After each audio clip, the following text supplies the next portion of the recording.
주님이 오셔서 심판 사역을 하신다고 반드시 그 심판을 받아야 죄를 벗어 천국에 들어간다고 하시는데 이해가 잘 안 돼요. 예, 항상 죄 짓는 건 맞지만 예수님이 우리의 죄를 다 대속하셔서 우리는 신부에게 고해성사하면 용서를 받게 되고 죽은 뒤엔 천국 가잖아요. 주님은 우리를 죄 없다 하셨는데 어떻게 다시 오셔서 심판을 하실 수 있죠? 그니까요. 죄를 사함받았는데 주님께 심판받을 필요가 있을까요? 왜 하나만 생각하세요? 예수님께서 죄를 용서해 주셨지만 죄 사함만 받으면 천국에 간다는 말씀은 안 하셨잖아요.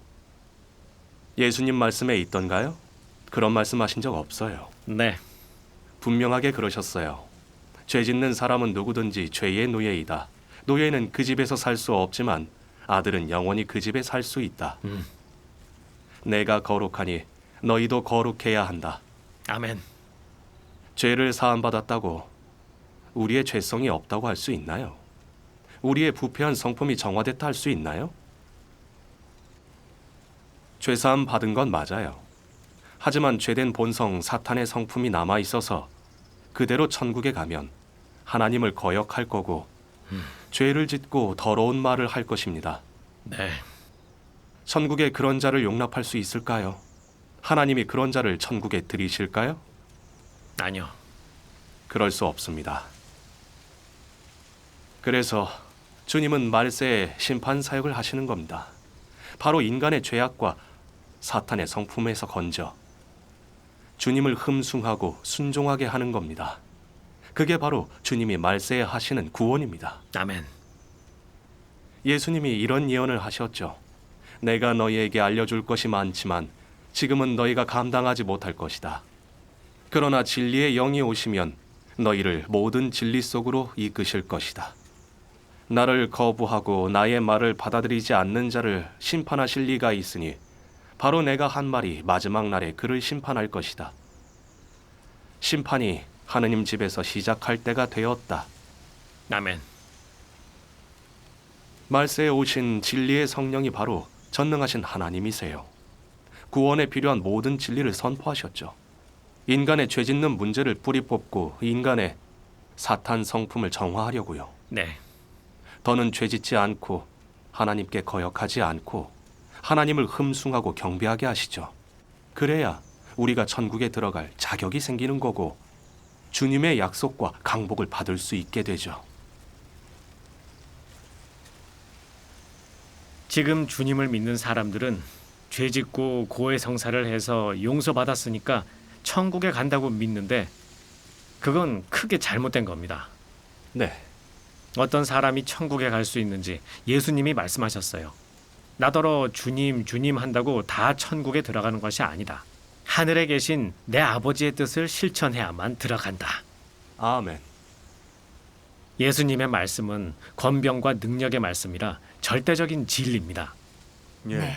우린 자기 관념에 따라 생각할 게 아니라 주님의 말씀에 근거해야 해요. 그게 진리니까요. 예. 전능하신 하나님 말씀 보시죠. 네. 좋아요. 그러죠.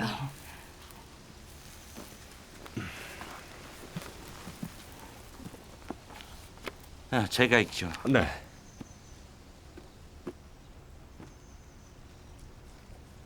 너희처럼 이제 막 속량만 되고 변화되지 못하고 온전함을 받지 못한 죄인이 하나님 뜻에 합당하겠느냐? 지금의 너같이 고루한 사람을 예수가 구원해 온 것은 사실이다. 내가 죄에 속하지 않은 것은 하나님의 구원 때문이다. 그렇다고 내게 죄와 더러움이 없다는 뜻은 아니다. 변화의 과정 없이 내가 어떻게 성결해지겠느냐? 내 안에는 여전히 더러움이 가득하며 또한 이기적이고 비열하다. 그러면서도 예수의 강림에 함께하기를 원하니 그런 꿈 같은 일이 있겠느냐? 하나님을 믿는 단계에서 너는 성량만 되고 변화의 과정이 빠졌다. 하나님의 마음에 합하려면 하나님이 친히 너를 변화시키고 정결케 해야 한다. 그러지 않으면 너는 성량만 될 뿐 성결해질 수 없다. 그러면 너는 하나님과 함께 복을 누릴 자격이 없다. 너는 하나님이 사람을 경영하는 사역에서 변화되고 온전케 되는 중요한 단계를 거치지 않았기 때문이다. 그러므로 이제 막 속량된 너 같은 죄인은 하나님의 유업을 곧바로 이어받을 수 없다. 아멘. 아멘. 좋은 말씀이네요. 예, 이 말씀을 읽어보니까 어떠세요? 좋네요. 실질적인 말씀이네요. 전엔 죄사함 받으면 천국에 간다고 믿었었는데 지금 보니까 그게 아닌 거죠. 천주 예수님은 그렇게 말씀하지 않으셨어요. 그건 사람의 상상일 뿐인 거죠. 예, 그런데 일방적으로 주님 오실 때 천국에 들려 올라가기만 바라다 결국엔 주님을 맞이하지 못하고 재앙에 빠지면 미련한 처녀가 되지 않겠어요?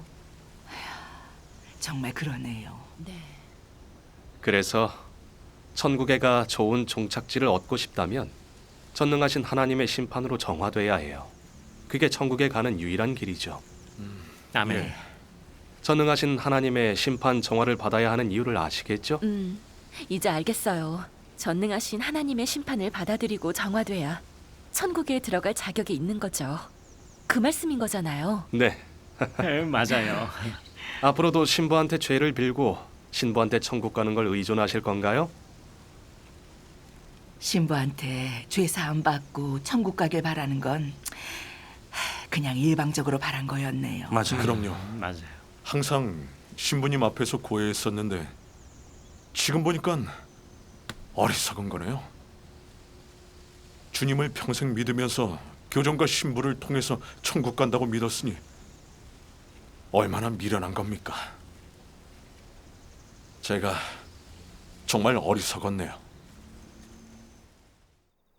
말세의 그리스도는 다방면의 진리로 사람을 가르치고 사람의 본질을 폭로하며 사람의 언행을 분석한다. 그런 말씀에는 다방면의 진리가 포함되어 있다. 예를 들면 사람의 본분, 사람이 하나님께 어떻게 순종하고 어떻게 충성해야 하는지, 사람이 어떻게 정상인성으로 살아야 하는지, 그리고 하나님의 지혜와 성품 등등이 있다. 이런 말씀은 다 사람의 본질과 폐괴 성품을 겨냥한 것이다.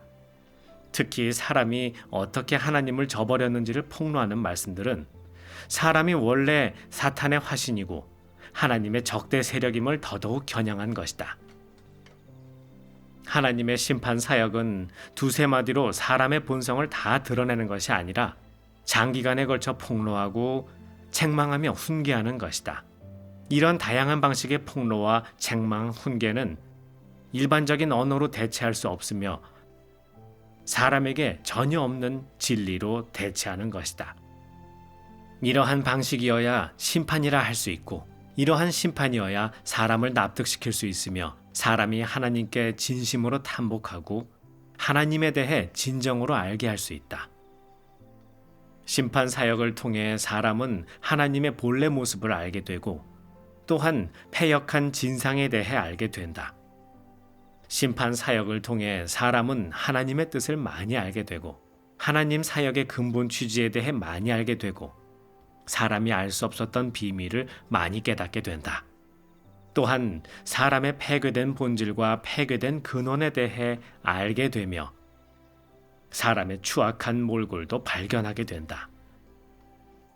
이러한 사역 성과는 심판 사역으로 인해 생긴 것이다. 사실 심판 사역은 본질적으로 하나님의 진리와 길과 생명을 하나님을 믿는 사람에게 열어놓는 사역이기 때문이다. 이 사역이 바로 하나님이 행하는 심판 사역이다. 말세의 주님이 진리로 심판하시는 거였네요. 정말 비밀이 열린 거잖아요. 찬미 예수님, 지금까지 저도 죄를 벗어버리고 싶었지만 아무리 성당을 다녀도 죄에서 벗어나질 못했어요. 그래서 천국 가는 게 자신 없었는데 전능하신 하나님 말씀을 보니까 예수님 믿으면 죄만 사함받는 거지 죄된 본성까지 해결된 게 아니에요. 맞아요. 죄 짓는 근원을 해결하려면 전능하신 하나님의 심판을 통해서 부패한 성품이 정화돼야 하는 거네요. 아멘. 네, 바로 그겁니다. 이제 주님이 왜 말세에 심판 사역을 하시는지 알겠어요. 감사합니다. 보니까 말세 심판은 꼭 필요한 사역이네요. 맞아요. 근데 좀 궁금한데 전능하신 하나님이 어떻게 심판을 하시고 두 분은 어떻게 체험했어요? 좀 듣고 싶은데요. 얘기해 주세요. 그럼 얘기해 보죠.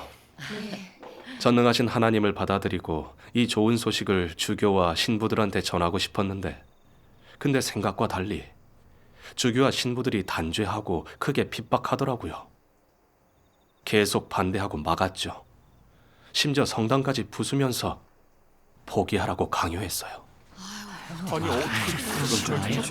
그땐 정말 너무 괴로웠어요. 제가 신부로 있을 땐 다들 저를 공손한 태도로 대하고 어디를 가든 늘 존중과 우러름을 받았어요. 근데 이젠 단죄받고 욕먹고 버림받죠. 갑자기 명예의 지위를 잃으니 정말 너무 괴롭더라고요. 한 며칠간은 정말 심하게 갈등이 됐어요.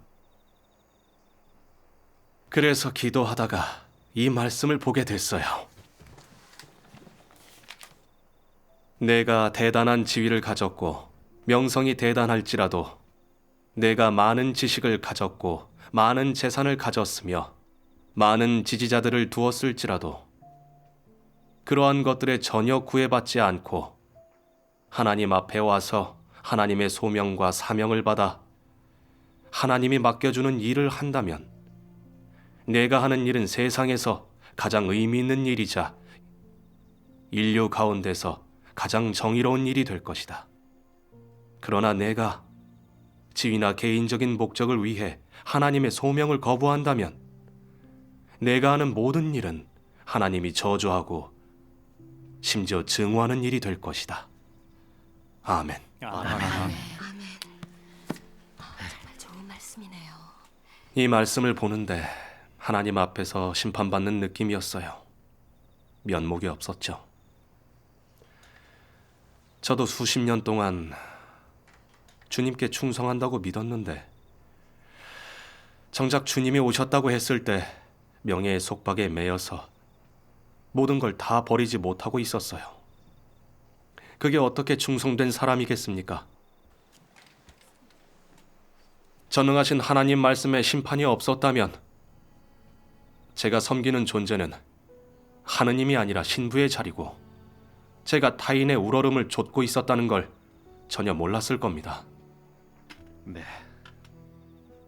하느님의 은혜로 하느님의 말세 사역을 받아들이고 말씀의 공급을 받게 됐습니다. 이 얼마나 큰 복입니까? 근데 전 그 명예를 내려놓지 못해 괴로워하기만 했지. 주님을 거역한 것 때문에 죄송해하지 않았어요. 정말 눈멀고 미련했죠. 폐괴되고 가련한 절 보면서 너무 후회됐어요. 그래서 결심했죠. 모두에게 버림받고 지위를 잃게 되더라도 전능하신 하나님을 따르겠다고요. 아멘. 다 하느님의 구원입니다. 아멘. 좋은 경험이네요. 지금까지 이렇게 좋은 체험 간증은 처음 들어봐요. 네. 전 들어도 이해가 잘 안 되네요. 자신을 알게 된 간증이에요. 이건 생명 체험의 간증이라 겪어보지 않으면 이해를 못해요. 이렇게 믿는 게 맞네요. 이런 좋은 간증이 있다면 이 길이 맞는 거죠. 말씀이 참 실제적이네요. 체험 간증이에요.